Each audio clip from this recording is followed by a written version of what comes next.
ప్రభావతి విషయంలో బాలు విపరీతంగా గొడవ పెట్టుకుంటాడు. అన్నదమ్ముల మధ్యన గొడవ పెట్టి, వాళ్ళకి స్థాయిలు అది ఇది అని చెప్పని వాళ్ళ మధ్యన దూరాన్ని పెంచేది నువ్వు. ఒకరు పూలమ్ముకునేవాళ్ళు, ఒకరు డబ్బింటోళ్ళు, గొప్పింటోళ్ళు అది ఇది అని చెప్పావు. ఇప్పుడు వాళ్ళ మనసుల్లో అదే పడుంటుంది. అంతా నువ్వు చేసేసి మరలా నన్నంటావేంటి అంటూ బాలు ప్రభావతిని తిడతాడు. వాడు అన్నన్ని మాటలు మాట్లాడుతుంటే మీరు మౌనంగా ఉంటారేంటి అని సత్యంని అడిగితే, సత్యం కూడా వాడు చెప్పింది నిజమే కదా! నీ వల్లనే ఇంట్లో గొడవలు జరుగుతున్నాయనైతే చెప్తూ ఉంటాడు. అయితే ప్రభావతి ఆ ఫ్రస్ట్రేషన్ తట్టుకోలేక మరలా రోహిణి మీదకి వెళ్తుంది. "ఏడి అసలు మీ నాన్న? మీ నాన్న ఎప్పుడొస్తాడు? ఇంకా విమానంలో గాల్లోనే గ్రద్దలాగా తిరుగుతూ ఉన్నాడా? ఎప్పుడొస్తాడు? నువ్వు నాకు చెప్తున్నవన్నీ అబద్ధాలేనా? ఇక నేను అడగకూడదా మీ నాన్న గురించి?" అంటూ మాట్లాడుతూ ఉంటే, "నాకు కూడా తెలియడం లేదు అత్తయ్య. ఆయన ఎందుకు ఇలా చేస్తున్నాడు? నన్ను ఎందుకు ఇలా బాధ పెడుతున్నాడు?" అనేది అంటూ ఉంటే, "ఓహో! ఇలా మాట్లాడితే నేను ఇంక నిన్ను వదిలేయాలనా? నేను అడగకూడదనా?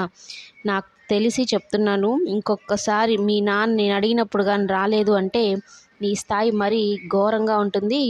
తక్కువ స్థాయి కన్నా కూడా ఇంకా నీచంగా నిన్ను చూడాల్సి వస్తుందనైతే వార్నింగ్ ఇస్తుంది ప్రభావతి.